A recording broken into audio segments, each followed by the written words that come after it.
Broadcasting from the business capital of the world, this is the Podcast Business News Network. Welcome back to the show. We are joined here by the founder and owner of Imagine Yoga, Nancy Volante, joining us here again. You can reach out to her at imagineyoga.space. And we're talking about meditation, different forms of yoga, stretch classes, even astrology she does. So much to really help the mind, body, soul connection. Welcome back to the show today, Nancy. How are you? I'm good. And thank you, Jill. It's always good to be here. Oh, pleasure to have you here. Hope you had a great Easter and you're not feeling too much of a food hangover, but I don't know. I'm just thinking you probably can control that on a holiday. No, because I don't know. I did not.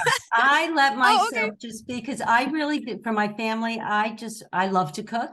Okay. So we you know what I do? This is crazy. I cook like 2 meals. Like there's a meal and then there's another meal. Yeah.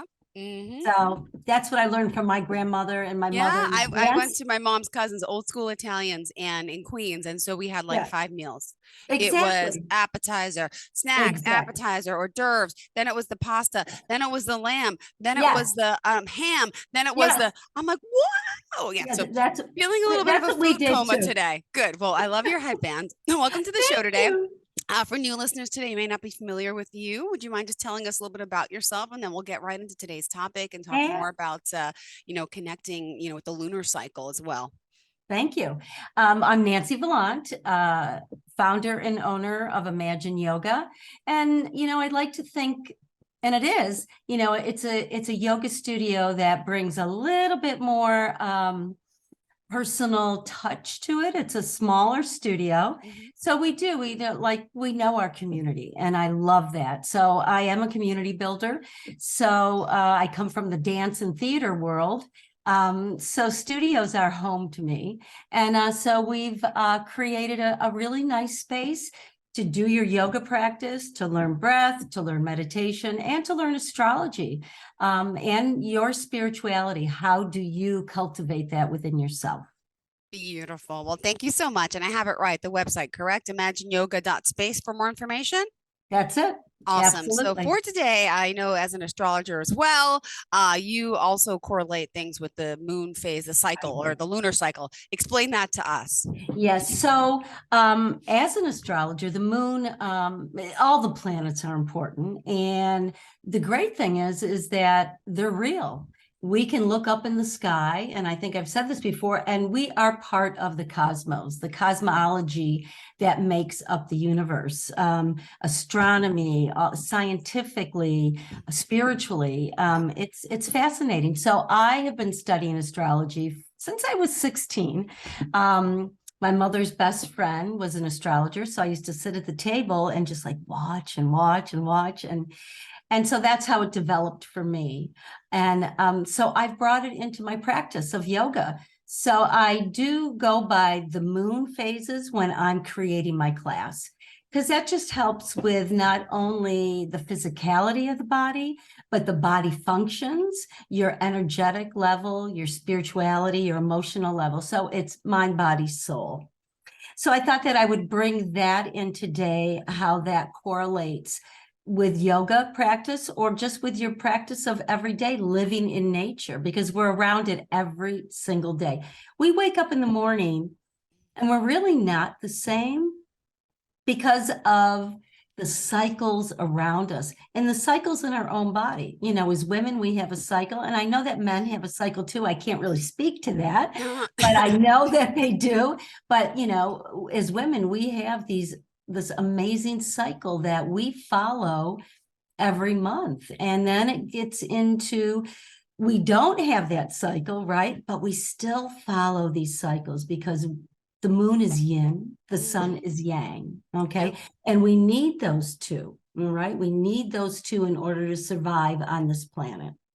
So how do we connect the phases of the moon? Well, first of all, we are part of this beautiful planet that has different cycles. We see it around us. We see nature. We see the different seasons. That takes more time. But every day, if we go to the ocean, because we are really fluid, we're inside is it's a fluidity. It's a fluid body. the tides are different, right? The tide goes in, the tide goes out. It's the same with us. The tide goes in, the tide goes out. You can think of it about that as your cyclic monthly landscape. You can think of it as your biorhythms, and they're different every day. I mean, sometimes I wake up on the wrong side of the bed. The other times I wake, and I think that happens with all of us. So it's hard sometimes for us to follow these cyclic, am I saying that right? Cyclic or cyclic? I'm not sure, to be honest. It could be. Yeah, cyclic or cyclic, whatever. I know what you mean. Yeah. Cycles, yeah. Those cycles of energy that happen to us every single day. Sometimes it's hard to connect with those because we live in a linear society, right? And we all do. We have to get up in the morning and we do this and we do that. We have our routines, we have our rituals. And I think we have to have that. That's part of living in time and space.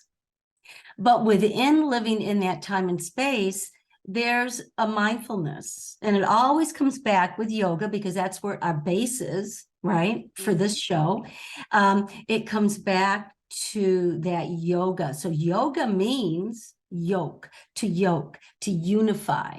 So yoga is always about unifying that connection between mind, body, and spirit. Taking that a little wider and a little bit more expansive, it's the same thing every day. We're trying to connect. And some days our connection doesn't quite make it. Some days it does. So that's the awareness and the mindfulness of the moon. So the moon is a constant reminder of us to reconnect on different levels of ourselves. So the moon is wherever it is, and we're going to go through that.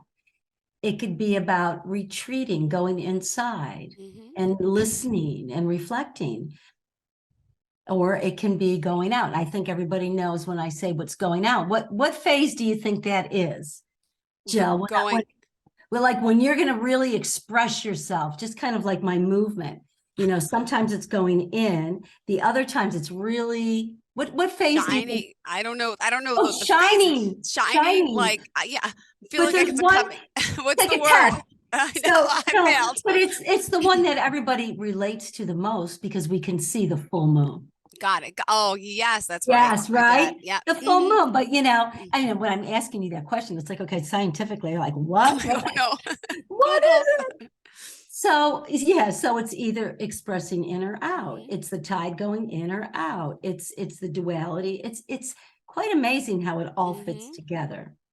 So so the phases of the moon can give us, and I'm just going to look at my notes here, gives us the clarity into what I just said of the insight. Do we retreat or do we come out? And I don't think there's the only rules there are is the phases of the moon and what they could be. And then we take that inside, and that's when we explore and go into our own insight of who we are authentically. So, Jill, what do you feel like about the moon? Like, what does the moon feel like to you?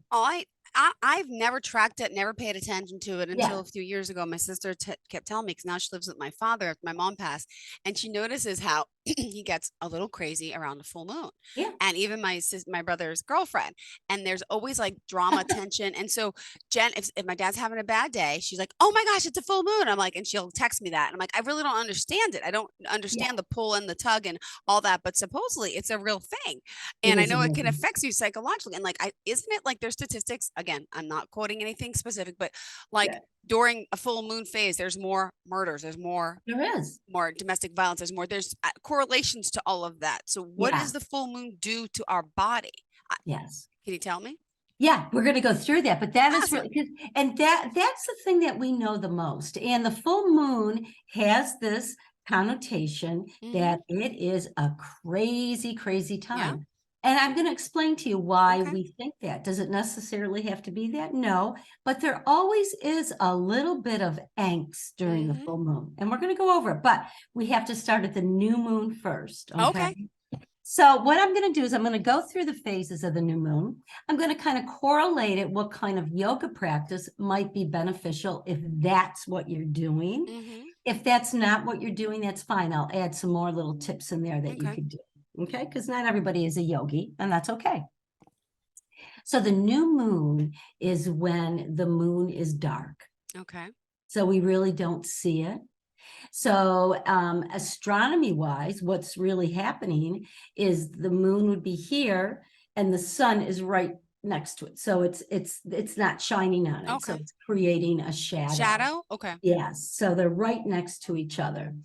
So that new moon is considered a new beginning always. So that part of the cycle of the phases of the moon, the new moon is the beginning. It's a new phase. It can be something that you want to create, a seed thought, I call it, or planting a seed. It's good to plant at the new moon. Okay, that's what they did for thousands and thousands of years. And rituals in many different cultures around the new moon of what is it that we want that's new? Maybe thousands of years ago, that was we want to have abundance of food because we are in the depths of winter, right? So we need food. Maybe in the springtime is, okay, we want to plant, and these are very simple. We want to plant seeds of abundance so we have a good crop this year. As we've gotten more and more civilized, right? It's become more and more modern. Our new seed thought can be, I want to create a healthy space for myself this new moon. So I'm going to create a little bit of a meditation. You can't see it there, but maybe I want to create an area where I sit.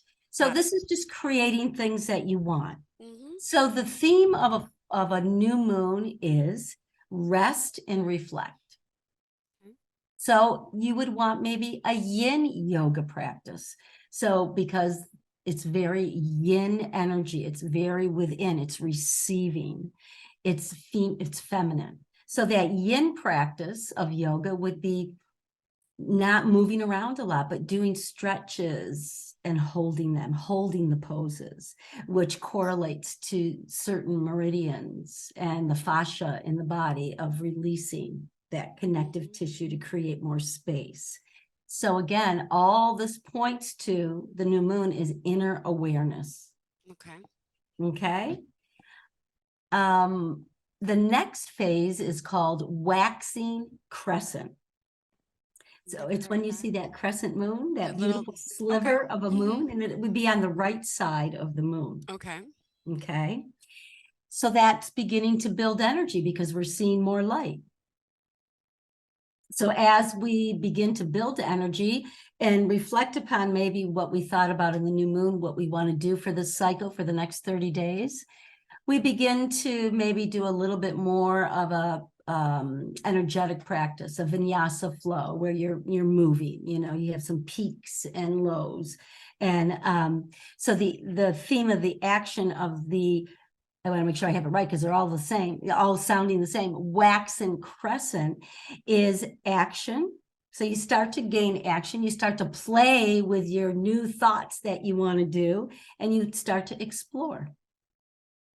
So that's just taking your intentions of the beginning of the cycle and starting to work with them in a fun way, right? Then we have the waxing gibbous. So that is to begin to really root. Okay, we have more light coming in. We see more of the moon, right? It's about halfway this time. We see a half of a moon. And we're taking what we played with and our seed thoughts, and we're starting to form a structure. We're starting to make form out of that. So now it's becoming maybe reality. Okay. Now, who knows how it's going, right? Who knows how you're ebbing and flowing? It has to do with emotions, right? It has to do with what's going on in the inner landscape, how you feel about yourself, how you feel about others. So there's all this outside stimulus of relationship to yourself, of your job, everything that kind of plays into it, which is why it gets a little bit like, woo. So then we're just trying to ground and be earthy and have a very structured kind of practice where you got your poses and you know what you're doing, and maybe they're a little bit more stable and strengthening. You're holding them more. Okay. Then we come to the full moon. We come to that Mhm. full moon where it is shining. So now we've come like this. The moon is here and now the sun is here. Mhm. So they're across from each other. The moon is shining a light on what needs to be released. Mhm. What do you need to release that doesn't serve you anymore? And that's where the resistance comes in, where we get a little bit like, feeling that chaotic kind of mood, very emotional.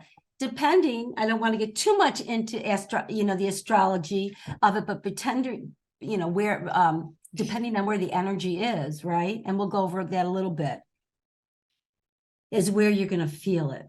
Now, let's stop for 1 second because we just had a full moon. And the Mhm. full moon was in Libra. That archetype, that zodiac sign that a lot of people know, it's the scales. So Libra is about balancing Okay. relationship between yourself, Mhm. between others. It's about justice. As we saw in the news, I don't want to get too political, but there was a lot of stuff going on in the courtroom this past week, if anybody Mhm. had been attuned to that and watching. But for us, the relationship component of this, how do we bring that into balance? The moon is always about how do we bring things into balance. So I'm going to ask you, Jill, how did you feel? Like the full moon was actually Friday and we're Monday. So we're still feeling the effects a little bit of this full moon that really asked us to look at relationships. I'm telling you, Really? yes. I haven't heard. Okay, for my boyfriend since Friday. Interesting. I got a That nasty is text. interesting. Nasty text, and then I was Thank you supposed to for come being for Easter authentic. yesterday, and I texted him in the morning, "Hey, blah blah blah. We're going to be here a certain time. Let me know if you're coming. They have a place." Didn't hear from him, so I know like our relationship hasn't been good in a while, but still, like, just Yeah, between yeah. us, silence on his end. How interesting I is that? swear, I am very honest. You know that, yeah. I know. That's what I love. I love you for that. Silence. But do you see, Jill, that was like, that's like what this relationship. So what does she need to let go of? I don't know if it's the boyfriend or if it's the way they communicate, if you don't mind me Yeah, using that, of course, please. or the communication, the balance of boundaries. So when that happens in these relationships of like, how do we create boundaries? Yeah, I was home alone Friday night. I had one night. I'm always with my kids 24/7, I know but you are. their dad actually picked them up and took them for one overnight since November and only 5 times last year. So I'm really with them all the time. So I had one night alone and he calls me at 7:30 at night. I was in my pantry. I felt so good. I was cleaning. I had everything out organized and he's like, "You're home alone?" And I said, "Yeah." He lives about 45 minutes away. I said, "Can I come over?" I'm like, "It's 7:30 at night." I'm like, "No, I'm boiling Easter eggs. I got stuff to do for Easter baskets and he was so insulted. And then he hung up and then he texted me, but I can't, this is it. You don't want no part of me. I'm entitled to have my own space, my own time. I don't ever have Yes. anything for myself. So yeah, you're not a priority. It's me, my kids, then you. And guess what? I have a free night. I'm using it for me to clean up my pantry in my life. But some people don't understand that. So sorry to get so personal, but that was it. But that's the boundaries. And You mentioned boundary. I'm we are like, yeah. specifically talking about this full moon because we've just had it. And Jill is actually mirroring, and that's the stuff that happens. But if you don't know, like, okay, the moon is in Libra, and a lot of us don't know that. You're just Oh, feeling these feelings. yeah. And these, trying to understand, like, Wow. how do I get through this? What do I Mhm. let go? Well, Jill did the right thing, or the right thing for her, and said, I need these are my boundaries. Yeah. This is what I need. And the moon is trying to teach us that we have these different cycles inside and out. And how Mhm. do we work with them? Because it's all about balance. Life is about balance. Yeah. We're out of balance, we're in balance, we're connected, we're not connected. And again, from the time I started this show, these are about tools for self-care, for mindfulness, for consciousness, for growth and creativity. So that's beautiful, Jill. Thank you so much. Thank you. I had a lot of relationship stuff too. Two people came back into my life. How was I going to keep my boundaries? A friend and 2 friends, and I Wow. really thought about that and really kept them. So it's all about mindfulness. So after the full moon, where we are now, waning gibbous. So that waning gibbous is about gratitude. What have I learned in this cycle? What have I brought into my mind, body, and soul that I could be grateful for? That I could open my heart a little bit more, first to self, then to others. This is what I always say, because you always want to have a healthy heart first. Yeah. And that doesn't always happen, but that's the intention. Then we go to that waning crescent, which we are, let me just see, ladies and gents. I'm just going to look up on my little app here. I just, yeah, we are in the waning crescent. All right. So, oh no, excuse me. I made a mistake. Sorry about that. We are in the waning gibbous, what I just talked about. That gratitude, that release feeling. If you released, if you didn't, it's time to just check in with that. And with a yoga practice today, if I was going to do one today, I would do a heart opener and twists. So, twists are like, when you do this and this, when you're twisting the body around. So you're wringing out what you don't need. Okay. And some tension. Then in a couple days, probably 2 more days, we'll go into the waning crescent. We start again. Okay. We start to restore, rest, and gain self-love. That's the completion. And then we start with the new moon. So it's constant, just like our menstrual cycle, our emotional cycle, and that emotional cycle for men, how that works. And it definitely does. Men and women both have a cycle. It's just that ours is out in the public more. I feel. There's more internal. I guess they don't.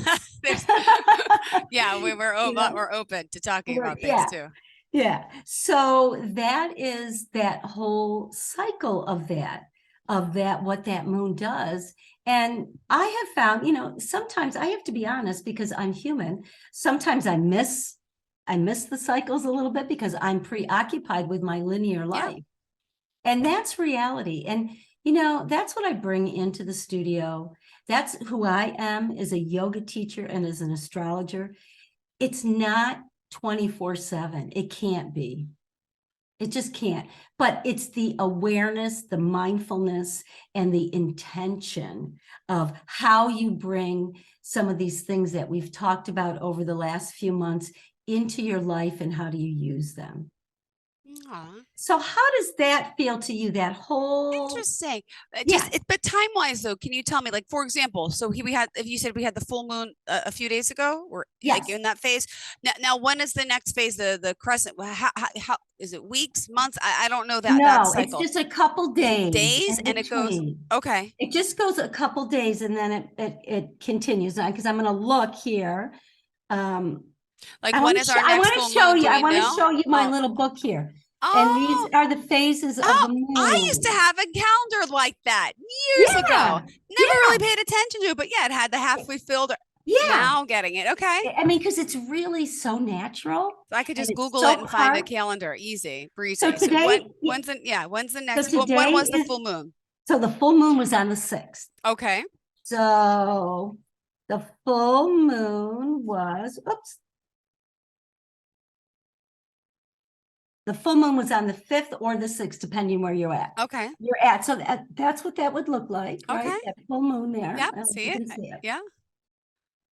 And then immediately it starts to go into the waning gibbous. Immediately, there's like a little sliver, and then it's a little more of a sliver. So every day it changes, every single day. So just to go over, we have the new moon, which is dark. That's the beginning, the intentions that we set for ourselves.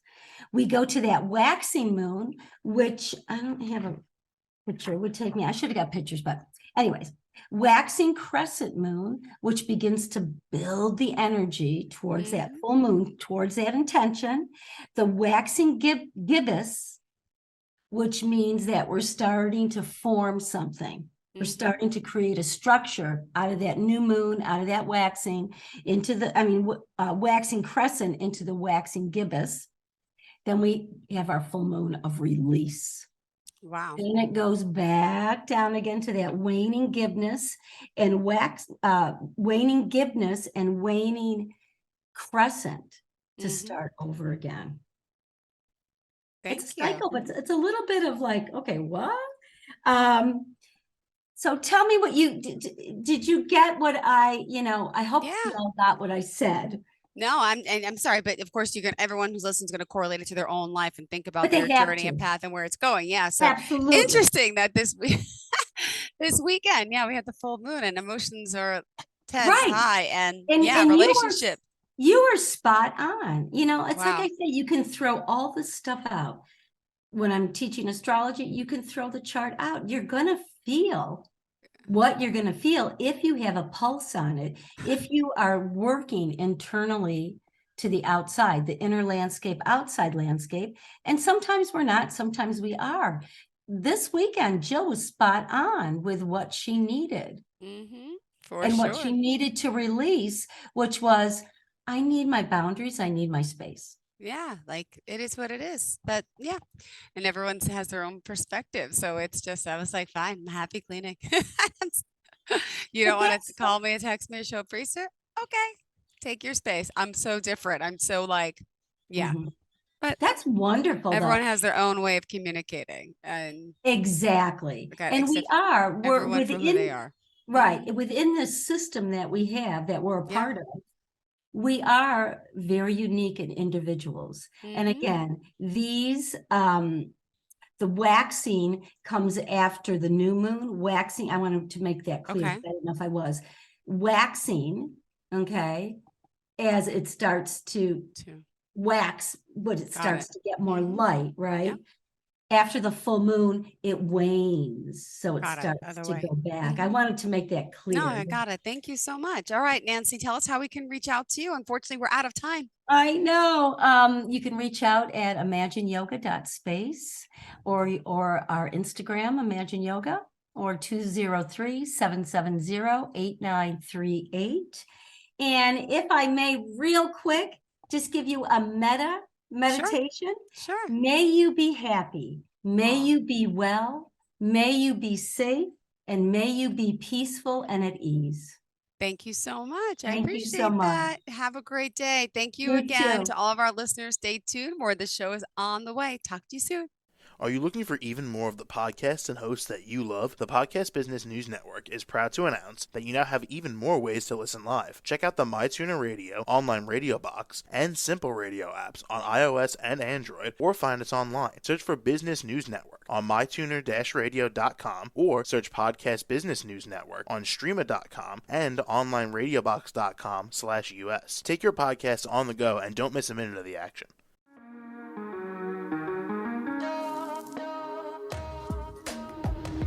Broadcasting from the business capital of the world, this is the Podcast Business News Network.